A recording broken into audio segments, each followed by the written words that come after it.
Good morning.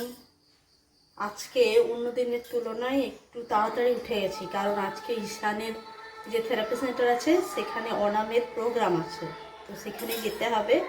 9:30 থেকে শুরু হবে। তার আগে ব্রেকফাস্ট বানাতে হবে, তারপর স্নান করা, সাথে স্নান করানো, রেডি হওয়া, সেই জন্য তাড়াতাড়ি উঠে গেছি। এখন এই যে আমি গরম জলে ঘি গুলে খাচ্ছি, তারপরে ব্রেকফাস্ট বানাবো। আজকে ব্রেকফাস্টে রুটি, আর রুটির সাথে একটা ঘন করে ডাল বানাবো। ওই তড়কা টাইপের, তড়কা নয়, 3-4 রকমের ডাল আমি ভিজিয়ে রেখে দিয়েছিলাম। আর আপনাদের মধ্যে অনেকেই আমাকে জিজ্ঞাসা করেন যে শ্বশুরবাড়ির লোকেরা আমার বানানো কোন খাবারটা সবচেয়ে বেশি পছন্দ করেন। তো এই যে ডালটা ঘন করে পেঁয়াজ দিয়ে, রসুন, টমেটো, আদা এই সমস্ত দিয়ে, আর এটার মধ্যে আমি একটু বাটার আর ক্রিম দিয়ে দিই। তো রেসিপি আজকে আমি শেয়ার করতে পারবো না, কারণ রেসিপি শেয়ার করতে গেলে আমার অনেক দেরি হয়ে যাবে। আর এদিকে মম গিয়েছেন দুধ আনতে, তারপরে উনি এসে দুধ গরম করবেন, চা বানাবেন, আর আমি ততক্ষণে ডালটা বানিয়ে তারপর রুটিটা করে নেব। তারপর ঈশানকে ওঠাবো, ওকে ওষুধ দেবো, স্নান করাবো, আমি স্নান করব। রেডি হয়ে গেলাম, এখন যাচ্ছি অটো ডাকতে। পুরো লুকটা আপনাদেরকে ওখানে গিয়ে দেখাবো।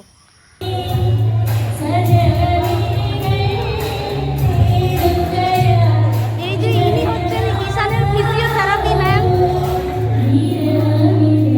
ইনি হচ্ছেন স্পিচ থেরাপি ম্যাম।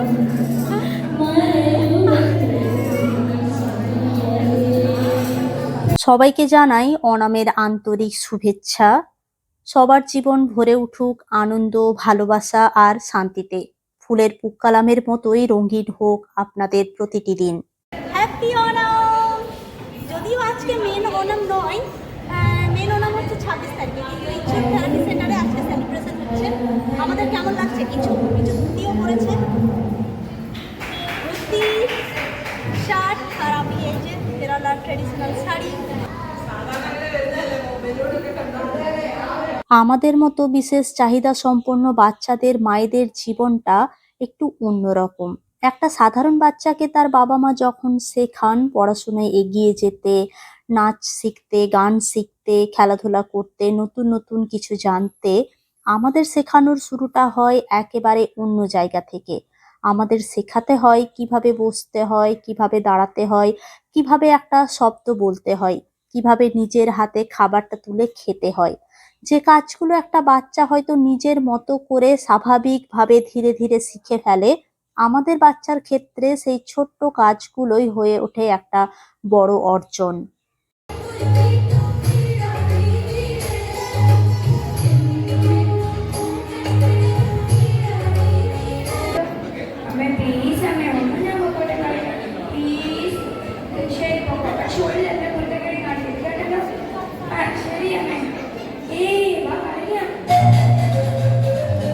আজকের দিনটা আমাকে আবার মনে করিয়ে দিল আমাদেরকে সব সময় পজিটিভ থাকতে হবে। কারণ একটা মা যখন হাসেন, একটা মা যখন আনন্দ করেন, একটা মা যখন নিজের বাচ্চার ছোট্ট উন্নতিটাকেও উদযাপন করেন, সেই আনন্দটা শুধু মায়ের মধ্যে থাকে না, সেই বাচ্চার কাছেও পৌঁছে যায়। তাই আমাদের জীবনে যত কঠিন সময়ই আসুক, যত অনিশ্চয়তাই থাকুক, যতদিনই থেরাপি চলুক, আমরা যেন নিজেদের ছোট ছোট আনন্দগুলো হারিয়ে না ফেলি। কি সুন্দর দেখুন, এই ছোট্ট ছোট্ট ফুলগুলো পারফর্ম করছে। একদিন আমার ঈশানও এইরকম ভাবে পারফর্ম করবে, আর আমি সামনে থেকে দাঁড়িয়ে ওকে উৎসাহ দেব।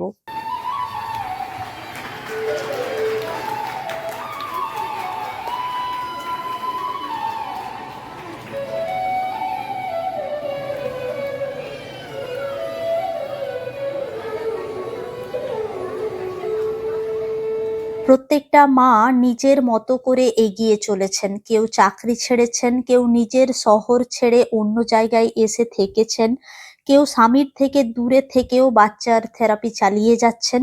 আমিও যেমন একসময় চাকরি করতাম, ঈশানের জন্য সেই চাকরিটা ছেড়ে দিয়েছি।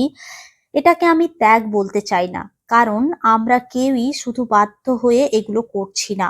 আমরা করছি কারণ আমরা চাই আমাদের বাচ্চারা যতটা পারে ততটা এগিয়ে যাক, ওদের জীবনে যতটুকু সম্ভব ততটুকু স্বাধীনতা আসুক, ওরা নিজেদের মতো করে পৃথিবীটাকে চিনুক।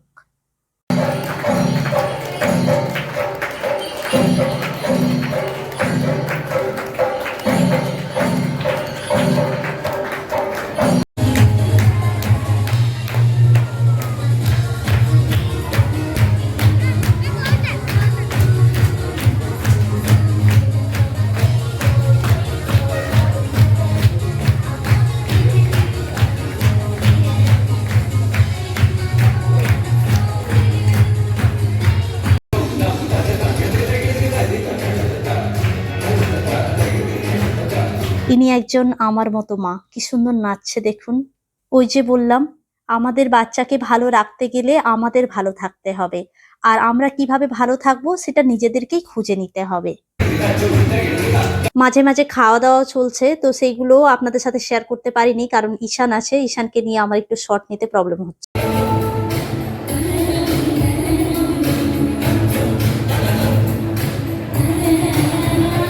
ফিরলাম, ফিরে পিচুকে খাইয়ে-টাইয়ে ঘুম পাড়িয়ে দিলাম। এদিকে আমার ননদ মানে মাসি শাশুড়ির মেয়ে ফোন করেছিল, রেডি হয়ে থাকতে বললো, দোকানে যাবে।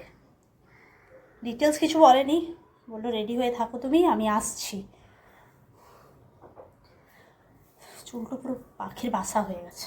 আর ও না মানে ক্যামেরাতে খুব আর কি শাই, ক্যামেরাতে আসতে চায় না।